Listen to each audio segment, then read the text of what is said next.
আমার ছোটোবেলা অর্থাৎ ছেলেবেলাটা কেটেছে পুরোটাই গ্রামের মধ্যে। আমার যখন 10 বছর বয়স আমি তখন এসেছি কলকাতাতে।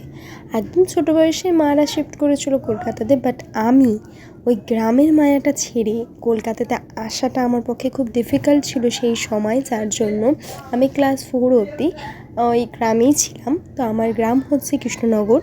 তো এখানে আমি এত বড় হয়ে যাওয়ার পর যখন এসেছি, আমার যে ছোটোবেলায় যে স্মৃতিগুলো, ছোটোবেলায় আমি কী করেছি না করেছি সমস্ত কিছু আমার মনে আছে, আর সেগুলো আমি এখানে আসলে আবারও রিপিট করি।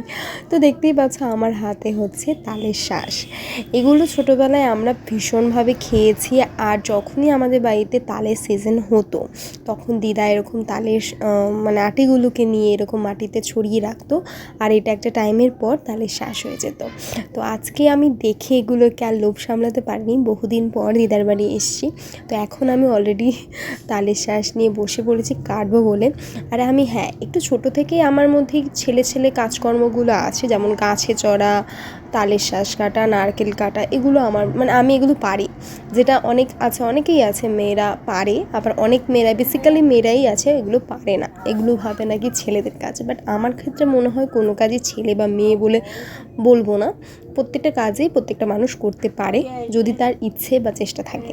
তো ঠিক সেরকমই এখানে দেখতে পাচ্ছ আমি তালের শাঁস কেটে নিয়েছি, কিন্তু আমার দুর্ভাগ্যবশত খুব একটা বেশি ভালো পাইনি আমি তালের শাঁসগুলো।